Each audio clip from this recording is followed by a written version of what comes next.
नमस्कार। आप सभी का बहुत स्वागत है ऑनलाइन लीगल एडवाइस में। आपने शुरुआत की है अशोक पांडे के साथ। जी हाँ, हम बात कर रहे हैं डोमेस्टिक वायलेंस एक्ट, जिसका पूरा नाम है the protection of women from domestic violence act 2005 का कानून।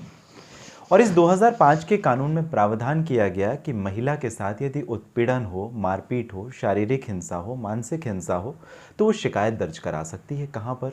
लोकल पुलिस स्टेशन, जो सर्विस प्रोवाइडर होते हैं यानी एसपीज, उनके पास, या प्रोटेक्शन ऑफिसर, जो पर्टिकुलर एरिया में प्रोटेक्शन ऑफिसर होते हैं, उनके पास शिकायत दर्ज कराई जा सकती है। और या कि आप डायरेक्ट मैजिस्ट्रेट कोर्ट में शिकायत भी दर्ज करा सकते हैं। 4 आपके पास पावर दिए गए हैं इस पर्टिकुलर लॉ में। काफ़ी सारे सेक्शंस, और जहां पर बताया गया है कि आप किस तरीके से शिकायत करेंगे धारा 12 के अंतर्गत, इसके बारे में हम लोगों ने बात की और मैंने आपको बताया किस किस तरीके की रेमेडीज अवेलेबल है।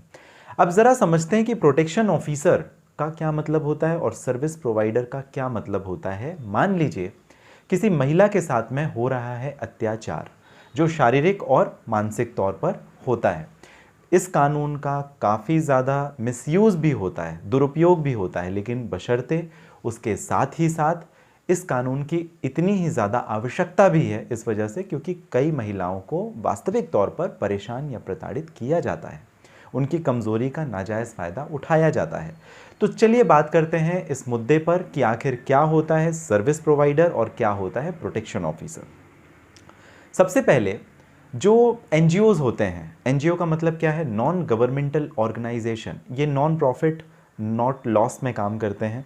कोई प्रॉफिट नहीं, कोई लॉस नहीं, और समाज की सेवा के लिए काम करते हैं, चाहे वो जानवरों की सेवा के लिए हो, इंसानों की सेवा के लिए हो, या किसी भी तरीके का। एनजीओ के अलग अलग प्रोफार्मास होते हैं, फॉर्मेट होते हैं, उनके खुद के कुछ ग्राउंड्स होते हैं जिनके आधार पर वो करते हैं काम। तो ये जो एनजीओज हैं वो बेसिकली बच्चे और विमेंस के लिए काम करते हैं, महिलाओं के लिए और बच्चों के लिए काम करते हैं। ये 2 तरीके से होते हैं, एक रजिस्टर्ड और दूसरा अनरजिस्टर्ड।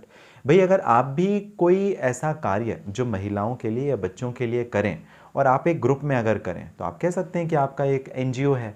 बट अगर वो राज्य सरकार में रजिस्टर्ड एनजीओ है, तब इस कानून के अंतर्गत, किस कानून के अंतर्गत? The protection of women from domestic violence act, अगर उस पर्टिकुलर एरिया में किसी महिला के साथ में शोषण हो रहा है, उसे परेशान किया जा रहा है, तो आपके एनजीओ को अप्रोच कर सकती है, अगर आपका एनजीओ राज्य सरकार के पास रजिस्टर्ड है तो इसे क्या कहते हैं? Registered SPs, registered service provider, right. अब जो रजिस्टर्ड सर्विस प्रोवाइडर हैं, टेक्निकली उन्हें पता रहता है किस प्रकार से कंप्लेन बनानी है, शिकायत करनी है, महिला को कैसे काउंसलिंग करनी है, मीडिएशन करनी है, कैसे अप्रोच करना है, कैसे मदद करनी है, और कैसे प्रोटेक्शन ऑफिसर के पास में जाना है या डायरेक्ट पुलिस। तो हर तरीके से वो महिला और बच्चे जिनके साथ में शारीरिक, मानसिक, इकोनॉमिक, सेक्सुअल किसी भी तरीके का अब्यूज़ हो रहा हो, वो करते हैं मदद। तो ये होगा सर्विस प्रोवाइडर, जो बेसिकली आपके आसपास के एरिया के कुछ एनजीओज हो सकते हैं जो कि सरकार के द्वारा, राज्य सरकार के द्वारा रजिस्टर्ड ऑर्गेनाइजेशन है और जो प्रॉपरली बच्चे और महिलाओं के लिए काम करते हैं। अब जरा समझते हैं प्रोटेक्शन ऑफिसर क्या होता है। प्रोटेक्शन ऑफिसर जो धारा 9 के अंतर्गत रूल 9 एंड 10 में बताया गया है, सेक्शन 9 रूल 8 एंड 10 में बताया गया है।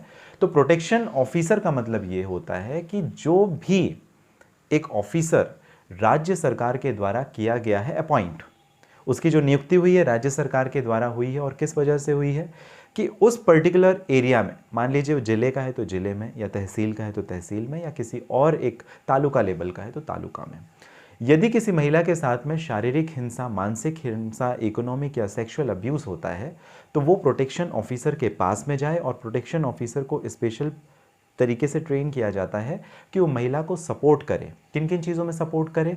कंप्लेन बनाने में, कंप्लेन फाइल करने में, कंप्लेन फाइल करने के बाद में जो मैजिस्ट्रेट का ऑर्डर हो, उस मैजिस्ट्रेट के ऑर्डर को एग्जीक्यूट करने, इंप्लीमेंट करने में, एनफोर्स करने में, और साथ ही साथ उसे अगर मान लीजिए कोई शारीरिक या किसी अन्य तरीके की चोट पहुंची है तो मेडिकल असिस्टेंस, मेडिकल एड दिलवाए, साथ में काउंसलिंग भी करें, क्योंकि वो मानसिक रूप से भी उस वक्त परेशान होगी, प्रताड़ित होगी, तो काउंसलिंग भी करे, मीडिएशन भी करे। तो इस हिसाब से जो प्रोटेक्शन ऑफिसर उसका काफ़ी ज़्यादा एक इम्पॉर्टेंट रोल हो जाता है।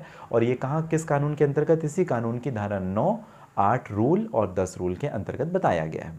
सर्विस प्रोवाइडर मैंने आपको बता दिया कि एनजीओज होते हैं, वॉलेंट्री एसोसिएशन होते हैं जो रजिस्टर्ड होते हैं राज्य सरकार में और असिस्टेंस प्रोवाइड करते हैं, मदद प्रोवाइड करते हैं विमेन को अगर वो डोमेस्टिक वायलेंस फेस करती है तो उसके साथ किसी भी तरीके से मानसिक या शारीरिक या सेक्सुअल या इकोनॉमिक अब्यूज़ होता है या वर्बल और इमोशनल अब्यूज़ होता है, तो वहाँ पर जो सर्विस प्रोवाइडर हैं, जिसे एसपीज भी कहा जाता है, एसपी वो पुलिस वाले एसपी नहीं, सुपरिटेंडेंट ऑफ पुलिस नहीं, एसपी यानी सर्विस प्रोवाइडर की बात कर रहा हूँ यहाँ पे, जो एज एन विमेन को हेल्प करे to file complain, to register complain, और जो भी अल्टरनेटिव रेमेडीज अवेलेबल हैं इस कानून the protection of women from domestic violence act के अंतर्गत, तो लीगल एड दिलाने का, मेडिकल केयर दिलाने का, काउंसलिंग कराने का और भी जो अदर वैल्यूएबल सपोर्ट है वो सपोर्ट देने का धारा 10 में बताया गया इसी कानून के अंतर्गत। तो आपको ये जानकारी कैसी लगी, और मेरे ख्याल से आप निश्चिंत हो गए होंगे, आपको पता चल गया होगा कि प्रोटेक्शन ऑफिसर क्या होता है और सर्विस प्रोवाइडर क्या होता है डोमेस्टिक वायलेंस एक्ट के अंतर्गत।